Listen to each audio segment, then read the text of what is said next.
Hi, everyone. Welcome back. Durell Coleman here. Welcome back to Social Impact Live. You joined me for day 2 of a series focused on talking about how Dr. Martin Luther King Jr.'s 6 principles of nonviolence can be applied today to create change in the world. Hello to those who are joining right now. I see you, Superhuman. Today, I want to talk a little bit about principle number 2, and I'll give you a recap real quick of what principle number 1 was that we can apply as well. So the first principle that we covered for nonviolent resistance and how Dr. King's philosophy on social change applies to our efforts to create a better world today was really focused on this idea that nonviolence is not a cowardly way of living. It's actually a way that takes strength, that it is a courageous person who can act nonviolently.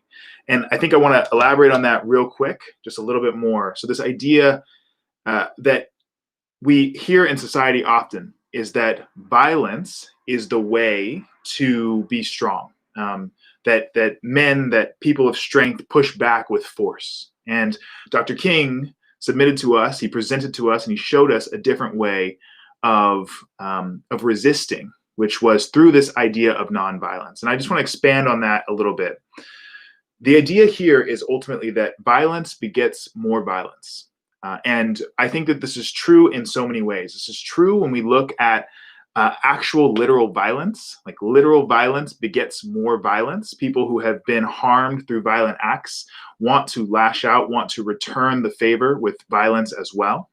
But true also is this idea that violent words also beget violent words. And you don't have to look very far to see examples of this all around us, right? So one of the things that's been most corrosive, I think, to our ability to create change in the world, to create the world that we're all trying to live in, to get rid of that feeling that we have where it feels like things are always unstable and that we're always fighting and in conflict with one another. One of the things that's been most corrosive to that have been the words that we've chosen to use and throw toward one another constantly.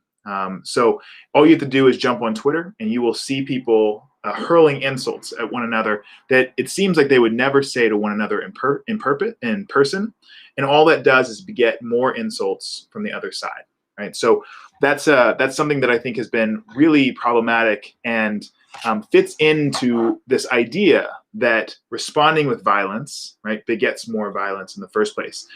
The same thing is true if we look at our politicians. For 4 years, we received from the White House this,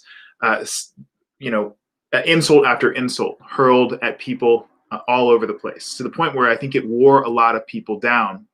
At the same time, it didn't just come from the White House. Other politicians also have hurled insults at one another. And so we've lived in this environment that only continues to amplify the sort of violent language that we use toward one another. And what we saw recently with the White House and what was coming out there is that actually led to the incitement of real violence, right? People lost their lives as a direct result of what they were hearing there. And so that's just something that I wanted to touch on again. That's the first point, in the first pillar of Dr. King's 4 principles of nonviolent resistance, which is that nonviolence is a way of life, and it is not a cowardly way of life, that in fact it takes strength for people to choose to respond nonviolently rather than to respond violently. It is an easier path to punch back directly, to hurl insults when we have been insulted as well. So that's the first point. The second point, though, of Dr. King's second principle of Dr. King's 6 principles of nonviolent resistance comes down to this idea that nonviolence seeks to win friendships and understand. And I'm going to read a verse, a quote, a paragraph rather, from Dr. King's book, Stride Toward Freedom, which sums this up. So, a second basic fact that characterizes nonviolence is that it does not seek to defeat or humiliate the opponent, but to win his friendship and understanding. The nonviolent resistor must often express his protests through non-cooperation or boycotts, but he realizes that these are not ends themselves. They are merely means to awaken a sense of moral shame in the opponent. The end is redemption and reconciliation. The aftermath of nonviolence is the creation of the beloved community, while the aftermath of violence is tragic bitterness. Right. So those are the words of Dr. King himself. But I want to pick those apart a little bit and emphasize some key points from those. So this idea that nonviolence seeks to win friendship and understand feels really counter intuitive or opposite of what our world is built on right now. This idea that we should be divided, we should be as divided as possible, that the people over there who are saying those things are our enemy, that we in no way, shape, or form should be joined to them. And I think that that is the opposite of what Dr. King is saying, when in reality, what he is looking to do is to find redemption and create reconciliation between and amongst people, right? And so that's something that we can all think about as we apply these concepts to our world today. I think that what this ultimately comes down to is us focusing on the long-term aims, the long-term goals of what we're trying to accomplish, rather than focusing in on the short-term dopamine-based hit that we get from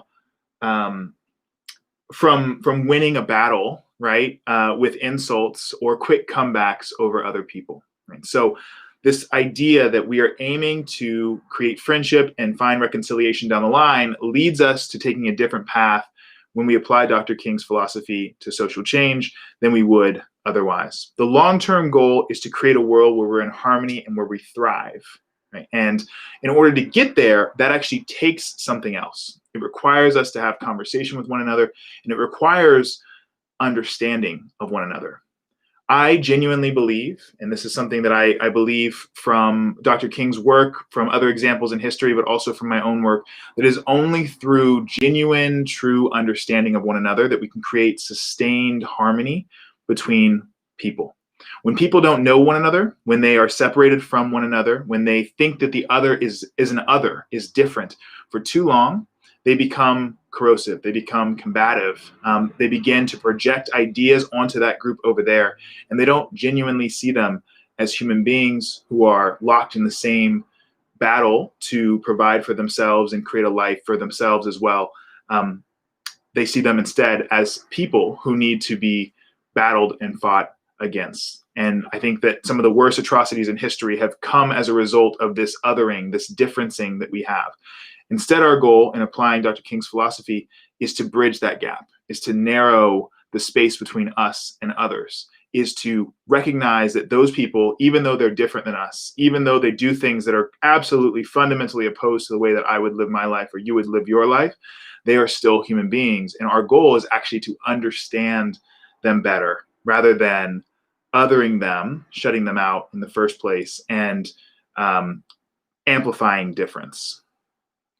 When I think about what's actionable within this for those who are interested in creating social change of any kind, whether that's just reducing the tension that you feel with your friends or the people that you talk to on the internet, or whether that's changing the criminal justice system in the United States, the actionable element of this starts with a leaning in to empathy. This idea that we need to truly understand and talk to the people who are involved or who are caught up or who are part of a system, rather than assuming that we understand what their motivations are, who they are, what they're trying to do in life.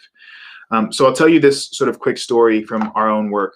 DC Design, we worked with the government of Santa Clara County to develop their 3-year strategy for jail reentry. And in this work, the goal was to reduce the number of people who were in jail, as well as to reduce the likelihood that someone would return to jail. And our work is rooted deeply in this concept of empathy, this idea that we need to understand everyone who's involved. So we started that work with 27 leaders within the county in Santa Clara. And these were people from all across the board: the sheriff, the DA, the public defender, faith-based organizations, the head of some of the biggest hiring organizations in the town, to learn what they thought needed to happen to actually create change in the community, right? But after we finished this session with these 27 leaders, we carried out our work in a way where we asked them this question that led to an answer. And the question we asked them was, is there anyone else's perspective that we need to gain in order to truly understand what needs to change here? And based on the way that we had done the work together, it was very clear that we needed to understand the perspective of the people who had been incarcerated and who were incarcerated to really figure out what is it within the system that isn't working well? What is it that is broken, right? And so we went out and we gathered those perspectives as well. We gathered all those viewpoints. We talked with people who were incarcerated. We talked with people who had been incarcerated 3 times. We heard things like, if you can't pay for rent, you go to jail, right? Things that connect this idea that there is a gap between gainful employment and the ability to find housing and one's ability to stay out of jail. There's a connection between sleeping on the street and homelessness and going to jail in the first place. These were the things that we uncovered through that work. But the main point that I want to emphasize for you that's actionable here is that in order to create the outcome we created, which was ultimately rather unanimous support for this 3-year plan, right? We went from, hey, can you lead a strategy session, to, hey, can you help us work through some work groups, to, hey, can you actually just work with us to develop our strategic plan for jail reentry?